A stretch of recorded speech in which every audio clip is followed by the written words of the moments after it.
Heavy নাটক করেছি সেদিন গাইস, এবার দেখতে থাকো। পেঁয়াজবতী পেঁয়াজবতী দিদি পাড়ার লোক বেশি করলে কিন্তু আমরা তোমাদের গলা এইভাবে কেটে দিব। চাপ করো না, আমাদের পিছনে লাগতে আসবা তো এইভাবে গলা কেটে দিব। চাকু আছে, সো বি কেয়ারফুল। রিয়াকে পেটে খচাং করে ঢুকিয়ে দেবো। ঢুকিয়ে দেবো একদম। রান্না করছো? না আমি না, আরেকদিন করছি।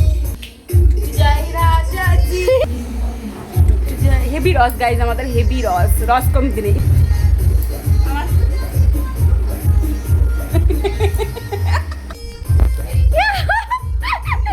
হ্যাঁ গাইজ, সাডেন প্ল্যান যাকে বলে, কোনো কিছু ঠিক ছিল না তো আমরা ঠিক করি চাউমিন খাবো।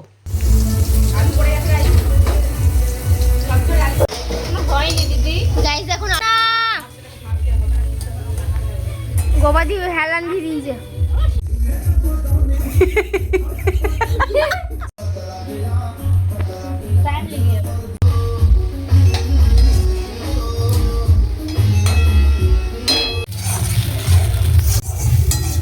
ডিম ভাজের ভিডিও আসতেই হবে না, ওইভাবে না। পেঁয়াজ ভাজা পর্যন্তই থাক, বাকি